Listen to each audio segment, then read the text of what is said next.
The president has many roles, such as chief of state, executive, administrator, diplomat, commander-in-chief, legislature, party, and citizen. Basically, he's the chief of everything.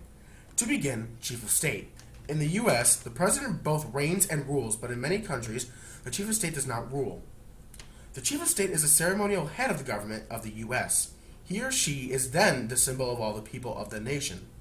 Next, the president is the nation's chief executive.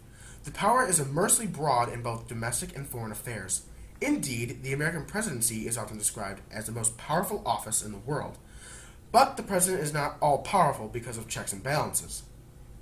The judicial, executive, and legislative branch all make sure the others do not have too much power.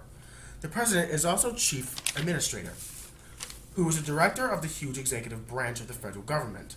Harry Truman complained that he had to spend too much of his time flattering, kissing, and kicking people to get them to do what they were supposed to do anyways. Every president is also the nation's chief diplomat, the main architect of American foreign policy, and the nation's chief spokesman to the rest of the world.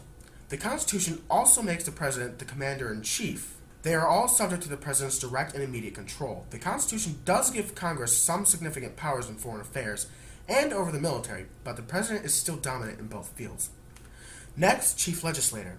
The president often sets the overall shape of the congressional agenda, initiating, suggesting, requesting, insisting, and demanding things of Congress.